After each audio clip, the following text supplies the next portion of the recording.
আসসালামু আলাইকুম সবাইকে। নতুন আরো একটি রেসিপিতে দেখো, আমি তোমাদের জন্য গরুর মাংস একটু ভিন্নভাবে রান্না করা দেখাবো আজকে।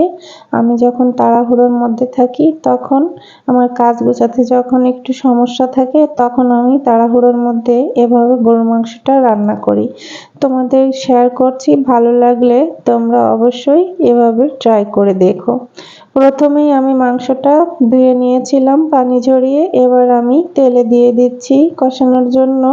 প্রথমেই আমি মাংসর পরিমাণ যদি কম থাকে বন্ধুরা, তখন মাংসটা রান্না করতে গেলে একটু বেশি পরিমাণে সিদ্ধ করার প্রয়োজন হয়।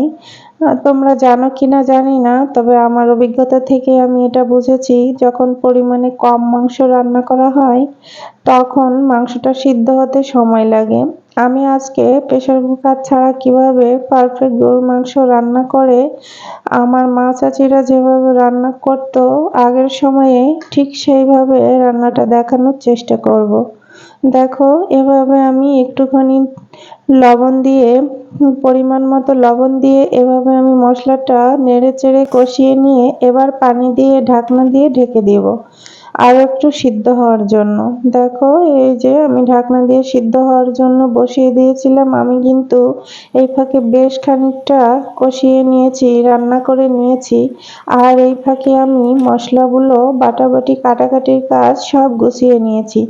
দেখো, এবার আমি দিয়ে দিচ্ছি তেজপাতা। একটা তেজপাতা দুই দুই টুকরো করে দিয়েছি এবং কয়েকটা গোলমরিচ দিয়েছি রসুন বাটা, আদা বাটা। দেখো, দিয়ে আমি আবারও নেড়ে চেড়ে একটু কষিয়ে নিব। নেড়ে চেড়ে কষাতে কষাতে আমি আবারও পানি দিয়ে কষিয়ে নেব। দেখো, এভাবে তোমরা দেখতেই পাচ্ছ আমি কিভাবে রান্না করছি।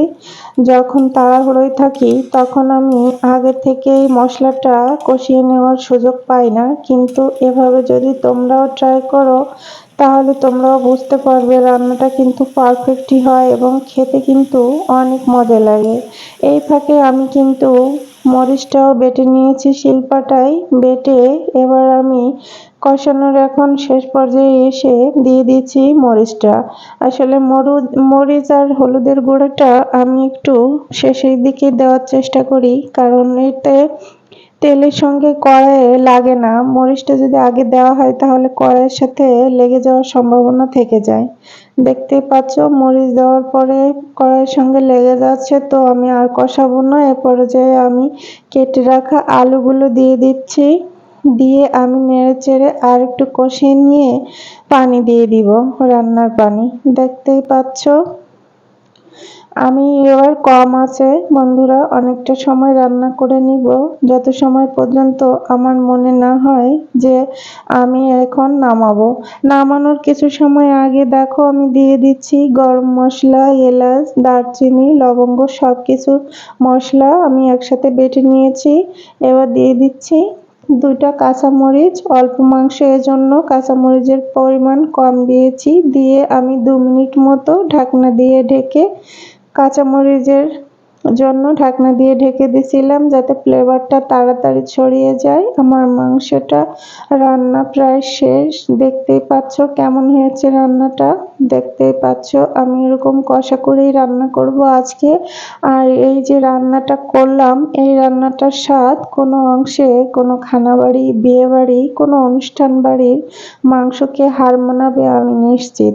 তো তোমরাও ট্রাই করবে, ভালো লাগলে। ধন্যবাদ, ভালো থেকো।